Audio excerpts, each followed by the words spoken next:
This is the best Duel I've ever played. Hello guys and welcome back to another cold episode. On today's episode, we're taking a look at the best Duel I've ever played. Not the best Duel or the most fun Duel or anything like that. This is me playing out of my mind to make sure that my opponent just doesn't have a good time. Actually, that's not technically the case. It is more so me having to claw for the most difficult victory I think I've ever had. But alas, that's more or less what it is. If you don't know, I am currently doing a Nuzlocke style challenge called a snowlock in Yu-Gi-Oh! Master Duel, which is basically, hey, if a deck dies or, loses a certain amount of times, it dies, we lose it forever, and we're kind of like rolling to get some random decks. We ended up rolling Ritual Beast, which is a deck I'm very familiar with, and we ended up having this really interesting duel. If you're wondering where I got some of these cards, like Ultimate Providence and Book of Eclipse, they're from the secret packs associated with said decks. We also happen to get a Bestial Druisworm and Baguska and stuff like that. So that's it. Let's hop into the replay and show you how this deck performed. Alright, here we are going first because my opponent has elected to go second. So that means it's one of two things. One, it's either Tenpai, or two, it's Sky Striker. There is no in between. Seeing the Fuwalas comes down means that I can't really do a whole lot because guess what? Pretty much every single one of these cards, Perulia, Fuwalas, and Maxi all basically cook this deck very much. So that kind of sucks, but there's still something that we can do here. We're going to go for the Laura here in order to grab up Rampengu. Rampengu's just going to send something to the graveyard just so that we get those additional cards into rotation. We're going to normal summon another level 4 and then just make the Baguska and be like, alright, out my guy. If you can play through it. I'm expecting this to be Tenpai. I'm like, hey, if you got it, you got it. And it's Change of Heart, and I go, oh, it's Sky Striker. Yeah, the Change of Heart alone basically tells me this is Sky Striker. Luckily, we still have Druisworm, so there's a chance that we are able to still play the game, but cool, fun. Let's count how many Max C's my opponent basically gets here. So, out comes Hayate. They're going to go to the battle phase. They're going to walk into my face, send linkage to the graveyard, and now they're going to go and called by the Laura. This is actually not that terrible of an idea, but I do luckily have the Bestial Druisworm, which is pretty nice. So we're going to banish here and just allow ourselves to actually activate the Ritual Beast Laura. So we're going to go for the Winda. My opponent's going to search up the Engage, which I believe they've already used. Yeah. So Engage into Engage. So glad that this card is at more than 0 copies. Hooray. Anyway, out comes Kagari. They're going to then activate the effect of the Kagari to grab up the Engage again. Yay. I hate Engage. Anyway, out comes Afterburners, and they're going to pop the Winda because they're dumb. And that allows me to go for the Ulti Retronari, which can just use its effects by banishing itself, and this prevents them from getting the Mecha Module, which is really good. Out comes Shizuku, and they're just going to pass on that. They're going to go with Shizuku for the Hornet Drones, which is kind of an issue, but we still have a lot of plays available to us. We draw Book of Eclipse, which is actually not that bad against this deck, but we can banish 2 in order to go into the Noji Drago, which will be met by, of course, Lakukaracha. Once again, I'm just going to send it to the graveyard by banishing the Ulti Kimu Falcos. I'm going to send another Laura to get that into rotation. And then we're going to walk into the Druisworm and get met by Evenly Matched. Why do you have Evenly Matched? Why did they set it? It's fine. Not that big of a deal. Whatever, dude. Anyway, out comes Hornet Drones. Let's just see if I can survive here. No.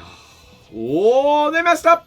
Okay, we can Book of Eclipse our own Druisworm and basically cut them off of doing anything here. So they're going to go for the Kagari here. They're going to go Kagari in order to grab up the Mobilize Engage. Then they're going to go into Shizuku. Now, to be fair to my opponent, I don't think that they have made any major misplays except for popping the Winda. I think that was the only real big misplay. But, I mean, you see it summoned, you're like, maybe I'll destroy that one because, like, I don't want the Druisworm to go to the graveyard because then they just send my guy to the graveyard and then I wouldn't really have anything. So it does make sense, but that was probably their biggest mistake.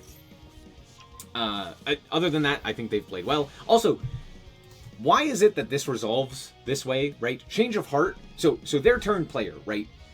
And there's 2 things that have to happen at the end of the turn. That being Book of Eclipse, flipping cards face up after being flipped face down. And then drawing cards, dependent on well, if your opponent flips them up, they draw cards. And Change of Heart, switching control of a monster, right? So, because they're turn player, shouldn't Change of Heart go first? And then Book of Eclipse would go first? Why is it that my Book of Eclipse resolves first? When... I don't know why that happens, but it does. Like, shouldn't it just go back to me and then get flipped face down? Or, like, remain face down? I feel like that... It's fine. Don't worry about it. Yu-Gi-Oh! Is a game for lawyers. We draw steeds here, but again, we can just do kind of the same thing that we did previously with the Ulti Nochi Drago. And now we can go for the Kanahawk, banishing it. And now we can just kind of do our combo. We're going to go for the Ulti Kanahawk here. We're going to cycle in our Windas, which we've banished a bunch of. We can grab up Elder here. We're going to do the extra normal, or get an extra normal off of the Elder. We're going to go for the Kanahawk here as well. Just put 2 into the graveyard to grab the Apelio. Apelio is going to banish another one of our names that we need in rotation so that we can continue to tag out effectively. So we're going to go and tag out into our Wen and our Apelio. We're going to grab Bond here. We're going to banish again. We're going to go for the Ulti Kanahawk here as well. And then we're going to tag out once again. And, yeah. Grab up the Rampengu. I'm going to banish here in order to put that guy back. And I'm not going to lie, I just genuinely did not realize that they had a Ray in the grave. Maybe I would have played that differently had I known that, but it's fine. It's fine. Anyway, we just walk over this guy, and of course they have the second evenly matched. Why would they not? Anyway, it's fine. We go for the Ulti Retronari. We're going to grab up the Apelio here. Normal summon Apelio, banishing a thing. And then this probably seems extremely strange here, but I actually do go for the Ulti Kimu Falcos. And the reason for this is because this guy has a similar effect to that of the Kanahawk and the like, which is basically, hey, tag out into a Ritual Beast Tamer and a Spiritual Beast, which means if it gets targeted, like for example by Afterburners, I'm able to then tag out. They don't get the Afterburners effects to pop my card, and I get to keep steeds, and I get to put 2 bodies onto the field for steeds and what have you. Seems like a good idea. I do have to link off my Link 4, which is very useful, but alas, that's kind of my best option here, given what I know in hand. So we're going to tag out here, and that's both of the roaches. That's all 2 of them. Woohoo, baby! Yeah, Roach going to 2 definitely mattered. Definitely mattered. Anyway, it's fine. We do get to protect with the, or from the Dark Hole with Laura. So now Laura can activate, and we're going to summon the Apelio here. They're going to draw a card, that's fine. They're going to go for the Heavy Storm. I'm like, sure. At this point, they're kind of low on resources as well. I'm just going to go for the Apelio here. They're going to banish a whole bunch of things. Now, this is also kind of one of the big misplays that they also make here, which is thinking that this was summoned properly. Nope. Can't summon it. Just not a thing you can do. I guarantee they were like, I'm going to Shark Cannon, steal your big guy, and then use it to out your board. Except for, you can't, you dumb fool. Just not a thing you can do. However, of course, they're going to grab the Raigeki here and activate it, allowing me to trigger my Winda again. Anyway, out comes Apelio. Here comes Zeke. They're going to activate the Zeke effect in order to target and banish. We're going to bring back 2 guys. Not really too important. I think I just bring back the guys with the highest defense stat. So there's that. They're going to go for Ray here. And into Typhon. Yeah, they bounce Petalfin, which is funny. And we take 15. So we're pretty low in life. Whoo, baby. Now, once again, we can basically do the same thing we've done pretty much every single one of our turns, which is make Nochi Drago. Nochi Drago is a crazy card.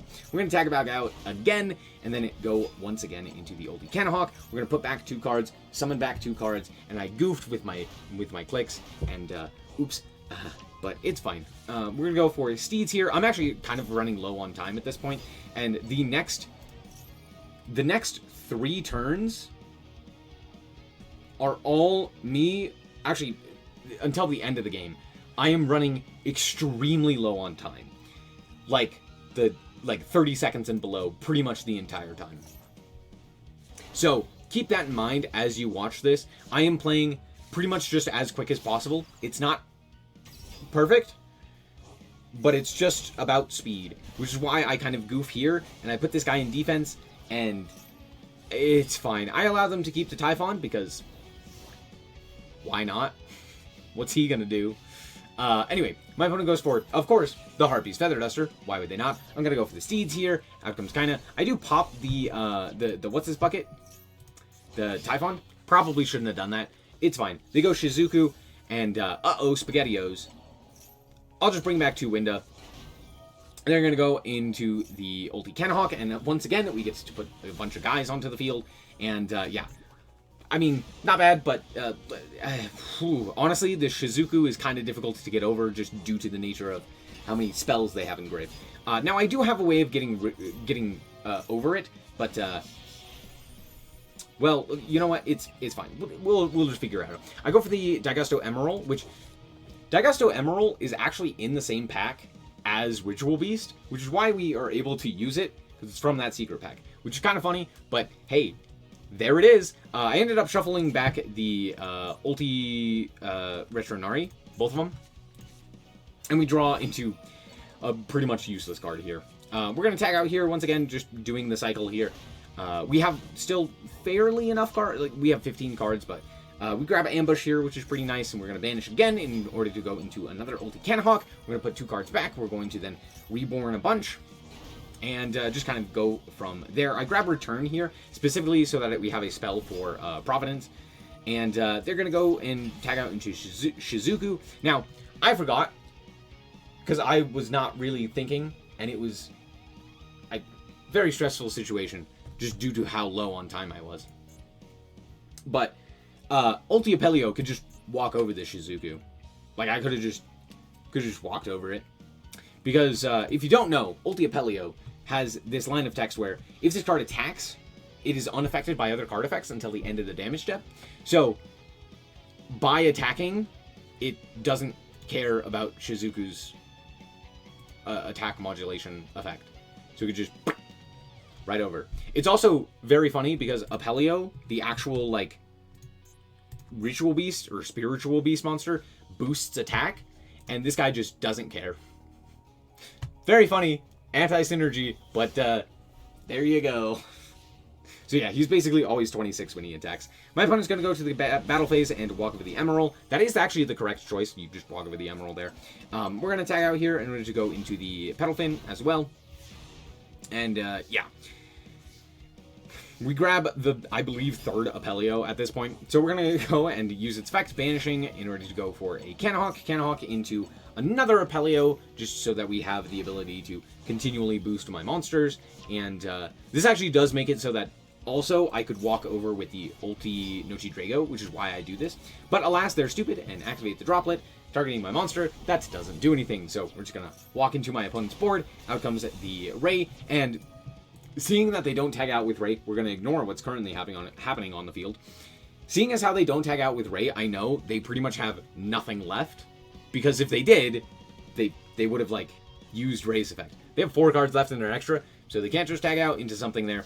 We keep the Ulti Apelio here, and now we can tag out during main phase 2 in order to potentially go into something else, which I end up going into the Kanahawk here, and just more so to, like, trigger effects. At this point, I'm still, like, on 10 seconds or something like that. I think less than that.